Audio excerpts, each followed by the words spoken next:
Доброе утро! С вами «Агробизнес», в студии Роза Хузина. И смотрите сегодня в выпуске.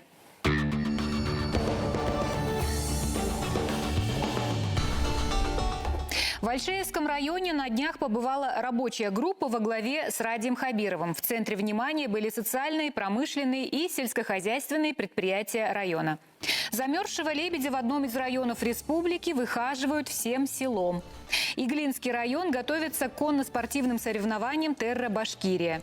И Башкирский аграрный университет посетила делегация известной французской компании «Савенсия». Гость студии подробнее расскажет о намеченных перспективах по сотрудничеству. Обо всем этом смотрите прямо сейчас в эфире нашего телеканала.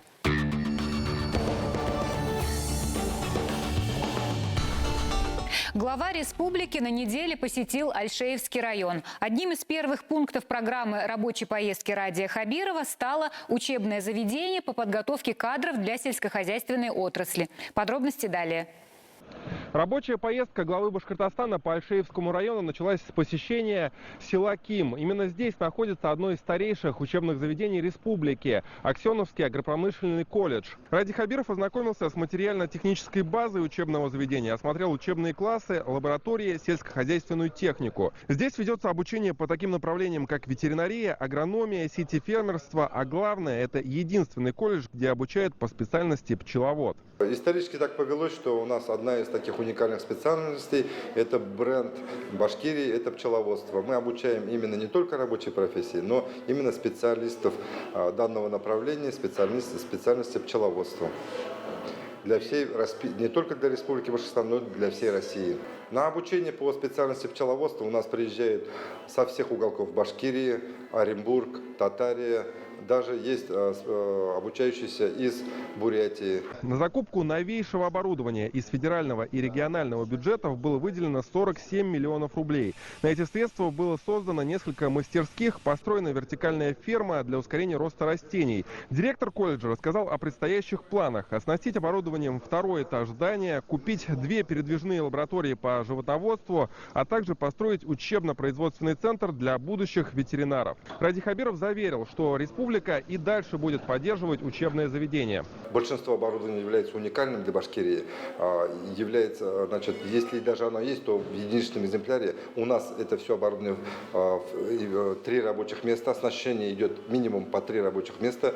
И большинство из них уникально дает подготовку уже то оборудование, которое только будет оснащаться во многих предприятиях, у работодателей и в учебных заведениях. Например, есть у нас австрийские анализаторы почвы по оборудованию по определению качества клейковины и качества зерна. У нас самая современная аппаратура последних моделей. Также по ветеринарии у нас очень современные хирургические столы, тренажеры, клинические центры, самые современные, самое оснащение.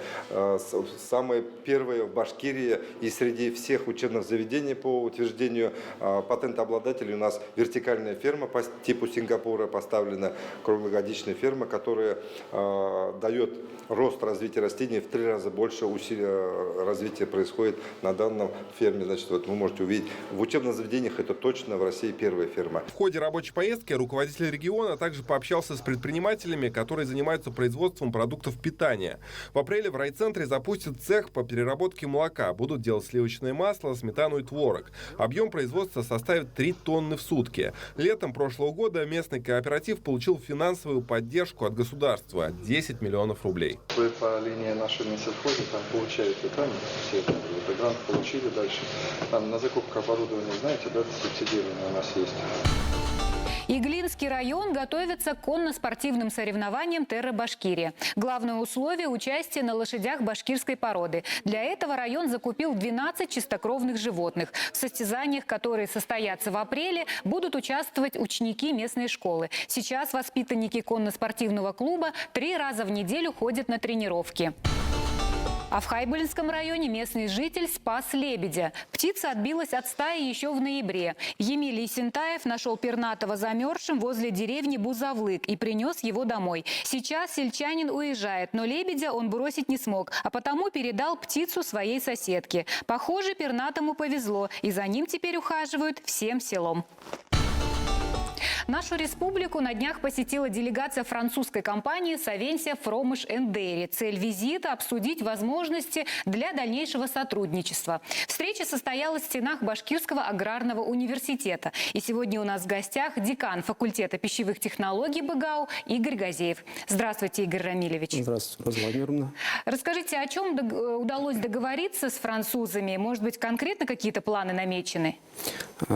Ну, если говорить будем о Белебеевском молочном комбинате, учредителями которого является группа компаний «Савенсия», то сам Белебеевский молочный комбинат, он базируется на производстве твердых, полутвердых, и в этом году запускают они производство мягких сыров, то основная цель визита, она была в том, чтобы они ознакомились с возможностями взаимодействия, развития молочной промышленности, ознакомились с научной базой, с материально-производственной базой, ознакомились с профессорско-преподавательским составом, которые будут непосредственно заняты при подготовке кадров для молочной промышленности. Это не только технологии молока и молочных продуктов, это здесь и начиная, мы понимаем, что производство молока начинается с самих полей, то есть нужно приготовить корм, скормить скоту, получить молоко, поставить на молочный завод и затем уже его переработать. То есть здесь мы рассматриваем цикл от начала, от полей и до самого потребителя. А как в целом ведется подготовка вашим вузом специалистов для развития молочного животноводства?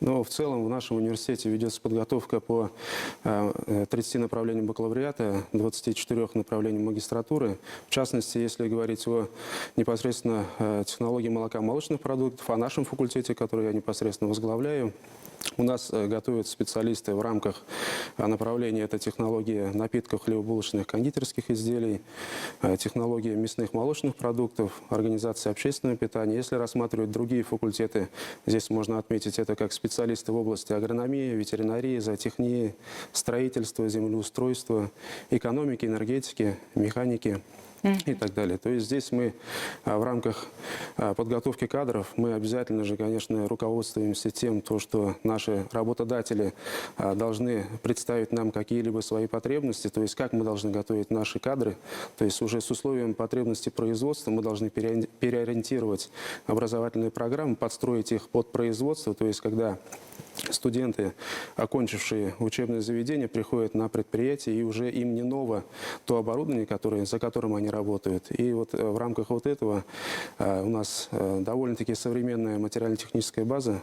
То есть здесь мы уже готовим студентов не на том оборудовании, которое было раньше, а именно современное оборудование. Наши все лаборатории на каждом факультете. А, к примеру, какое современное оборудование есть? Современное оборудование, если мы будем говорить по разработке продуктов функционального питания, это структурометр, который определяет реологические свойства продуктов питания, разработки при разработке функциональных продуктов питания. Если мы будем говорить о агрономах, которые в настоящий момент занимаются такими исследованиями, как почвенное обследование, то есть у них современный пробоотборник, то есть они составляют карты полей электронные, уже посредством занимаются точным земледелием.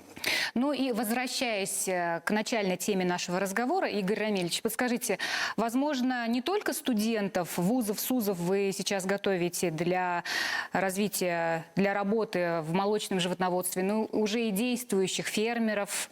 Каким образом происходит вот эта работа?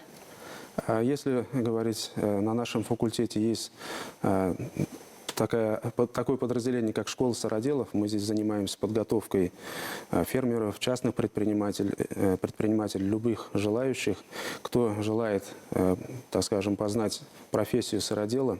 И вот в рамках этого мы бы хотели и планируем в этом году уже ввести программу по повышению сыропригодности молока. То есть у нас в республике достаточно большое количество молока вырабатывается, и для того, чтобы оно соответствовало определенному качеству, мы должны сопровождать наших производителей, сельхозтоваропроизводителей, то есть готовить правильное молоко, вырабатывать. Соответственно, мы планируем заниматься с фермерами, то есть обучать их, повышать квалификацию для того, чтобы в последующем их молоко было определенного качества, чтобы их цена на данное молоко была тоже выше рыночной и, соответственно, была выгода для фермеров производить молоко.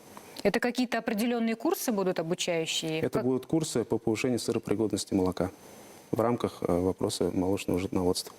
Спасибо.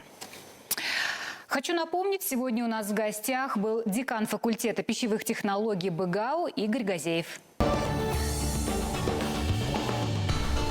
На сегодня это все новости нашего выпуска. С вами была программа «Агробизнес» и я ее автор и ведущая Роза Хузина. Смотрите нас каждую неделю в это же время в эфире нашего телеканала. До свидания.